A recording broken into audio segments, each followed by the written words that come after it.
MP టికెట్ల విషయంలో కేసీఆర్ సంచలన నిర్ణయం తీసుకోబోతున్నారా? ఎమ్మెల్యేలుగా ఓడిన వాళ్లను ఎంపీ టికెట్ల రేసు నుంచి తప్పించబోతున్నారా? సిట్టింగ్ల విషయంలో చేసిన తప్పును కేసీఆర్ ఈ రూపంలో సరిదిద్దుకోబోతున్నారా? ఈ వ్యూహం ఎంపీ ఎన్నికల్లో బీఆర్ఎస్ కు ఎంతవరకు వర్కౌట్ అవుతుంది?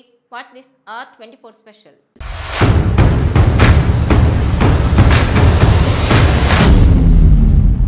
అతి విశ్వాసంతో వరుసగా మూడోసారి గెలిచేస్తామని తెలంగాణ అసెంబ్లీ ఎన్నికల బరిలో దిగిన బీఆర్ఎస్ రేవంత్ రెడ్డి నేతృత్వంలోని కాంగ్రెస్ పార్టీ చేతిలో చిత్తయింది. ఈ క్రమంలో వచ్చే లోక్సభ ఎన్నికల్లోనూ ఇదే ఫలితం పునరావృతమైతే పార్టీ మరింత ఇబ్బందుల్లో కూరుకుపోవడం ఖాయమని బీఆర్ఎస్ అధిష్టానం భావిస్తోంది. అందుకే పార్లమెంట్ ఎన్నికల కోసం బీఆర్ఎస్ సంచలన నిర్ణయం తీసుకుందని తెలుస్తోంది. అసెంబ్లీ ఎన్నికల్లో నలుగురికి తప్ప సిట్టింగ్ ఎమ్మెల్యేలందరికీ బీఆర్ఎస్ అధినేత కేసీఆర్ సీట్లు ఇచ్చారు. ఇదే కొంప ముంచిందని ఇప్పుడు ఆ పార్టీ భావిస్తోంది. కేసీఆర్ మీద ఎలాంటి వ్యతిరేకత లేదని, ఎమ్మెల్యేల మీద వ్యతిరేకతతోనే తాము ఓడిపోయామని ఆ పార్టీ బలంగా విశ్వసిస్తోంది. మరోవైపు అసెంబ్లీ ఎన్నికల్లో ఓటమి పాలైన వారు పార్లమెంట్ ఎన్నికలపై దృష్టి సారించారు. ఎంపీలుగా పోటీ చేసి గెలుపొందాలని ఉవ్విళ్లూరుతున్నారు. మొదట బీఆర్ఎస్ అధిష్టానం కూడా అసెంబ్లీ అభ్యర్థులుగా పోటీ చేసి ఓడిపోయిన వారిలో బలమైన వారిని పార్లమెంటు బరిలో దింపాలని భావించింది.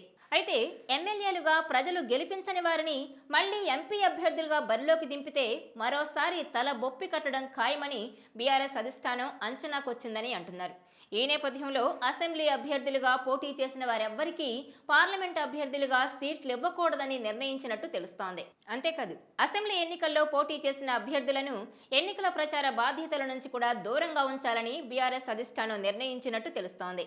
పార్లమెంట్ ఎన్నికల ప్రచార బాధ్యతలను ఎమ్మెల్సీలకు అప్పగించాలని బీఆర్ఎస్ అధిష్టానం నిర్ణయించినట్టు ప్రచారం జరుగుతోంది. మొన్నటి అసెంబ్లీ ఎన్నికల్లో పోటీ చేసి ఓడిపోయిన అభ్యర్థులు ఎన్నికల ప్రచారంలో వెనుకుంటారు. ముందుండి ప్రచారాన్ని నడిపించేది ఎన్నికల్లో పోటీ చేసే ఎంపీ అభ్యర్థులు, అలాగే ఎమ్మెల్సీలని ఆ పార్టీ నేతలు చెబుతున్నారు. అలాగే తమ మిత్రపక్షం ఎంఐఎంకు హైదరాబాద్ను వదిలేగా మిగతా 16 లోక్సభ స్థానాల్లోనూ మొన్నటి ఎన్నికల్లో పోటీ చేసి ఓడిపోయిన అభ్యర్థులెవరూ బరిలో ఉండకపోవచ్చని బీఆర్ఎస్ నేతలు చర్చించుకుంటున్నారు.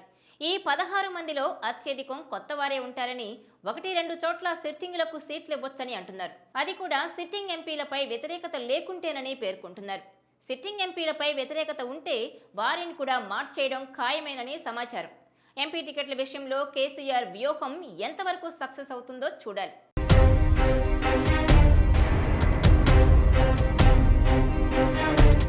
ఈ వీడియో మీకు నచ్చినట్లయితే please share, like and subscribe R24 Telugu.